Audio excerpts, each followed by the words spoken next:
Hello students, today we will do a poem titled The Fog for the students of Standard 7.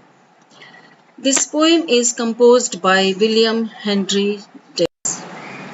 So let me tell you about the poet first. William Henry Davies was a poet and a writer born in Newport, Wales. He was one of the most popular poets of his time. His poems are basically based on his own life and his adventures. Some of his famous poems are Leisure and Money and the Rain. So, children, let me tell you about the theme of the poem first. This poem has a very deep-rooted meaning related to human nature. How people trust only when they can literally see something, and their lack of awareness of things unseen, such as faith, belief, and religion. Now we shall move on to the first stanza. So the first stanza is, I saw the fog grow thick, which soon made blind my ken. It made tall men of boys and giants of tall men. So children, do you know what is the meaning of fog? What are fog? Fog are the thick white cloud formed close to the land or sea which makes it difficult for us to see. So in this poem, the poet says that he saw the fog growing enormously heavy and made the changes around him. Because of its thickness, means thickness of the fog, he became blind. And what are the changes he saw that time? The boys appeared to be tall men and the tall men appeared to be giants. So see the changes what the poet found that time when he saw the fog grow very thick. Now let us move on to the stanza 2. It clutched my throat, I coughed. Nothing was in my head except two heavy eyes like balls of burning lead. So, it clutched my throat. Who is my here? The poet himself. So, in this stanza, the poet says that the fog had affected him too much. He felt like choked and he coughed. He did not have anything in his mind because he got too much disturbed that time. His mind has become empty and the only thing he could feel were his two eyes, which became heavy and hot. He could feel the heat of his eyes. His eyes has become very hot. The poetic device used in this first line is personification. Because the fog has been given the human qualities, because I think you all must be knowing personification is a figure of speech, and figure of speech are being used by the poet to decorate the language of any literary piece. So here the personification has been used to decorate or make it more attractive, because the fog is a non-living thing and it has given a human quality. In the last line, the poetic device simile has been used to compare his eyes with burning balls. Two things are compared, so simile is the another poetic device which is used in stanza 2. Now move on to stanza 3. And when it grew so black that I could know no place, I lost all judgment then of distance and of space.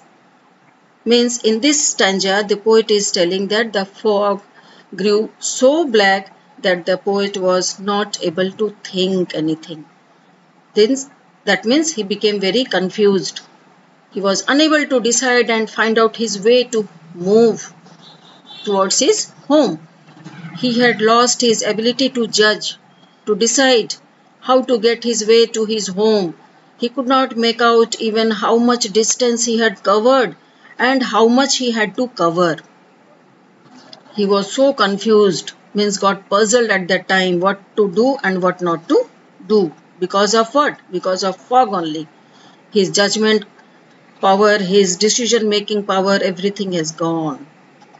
Now let us see what has happened in stanza number 4. The street lamps and the lights upon the halted cars could either be on earth or be the heavenly stars. That means you have seen in stanza 3 he was very puzzled and confused, so he could not make out whether the street lamps or the lights were real, the light of the street lamps, or they are the heavenly stars. The poet says that the light fell upon the halted cars. The car halted means stopped. The cars which are stopped over there, the light which was falling upon that cars, he could not make out, or he could not recognize even if the light is from the street lamps or from the heavenly stars. So altogether we can say that the poet was very much confused. Now let us see what has happened in stanza number 5. When he was so puzzled and confused, a man passed by him and very close to him. Then he asked his way. I asked my way, he said, come, follow me, my friend. I followed where he led. When the poet was passing by, he met a stranger. Stranger means a person whom you don't know. First time you are meeting to him, unknown person. Okay. When he asked him his way, he simply commanded him to follow him, and the poet followed him where he led. Why? Because of the faith. Now see in stanza 6. He rapped the stones in front. Trust me, he said, and come. I followed like a child. A blind man led me home. When they reached to a house, that time the man who was leading, he rapped the stones in front and said, trust me and come. I followed like a child. That time the poet was just like a small child, and only because of trust he was following that person, and the blind man led him to his home. In the last stanza, the poet says that finally they reached a house and the man rapped on the walls of a stone. What is the meaning of rapped? Rapped means hit on a hard object several times. So he was hitting on his walls, that walls of his house, several times because he was a blind man. And the man, then he asked the poet to trust him and follow him to the stone hut. To the stone hut he asked him to follow. As the poet followed him, he discovered that the man was a blind man who led him to a house. So the short summary is also there. The poet finds himself in a fog, and the fog was so thick that he is disoriented and unable to find his way to home. He then met a man who promised to help him. Although the man was a stranger to the poet, he followed him as per his instructions. He only believed him that he would help him to get his home. The man led him to a stone hut and asked the poet also to get in. He rapped to the stone walls, and the poet realized that the man was a blind man. The poet's blind faith on the stranger led him to reach to his goal. So, the moral which you are getting from this poem is, sometimes the unseen things like belief and faith does miracles to us. Thank you.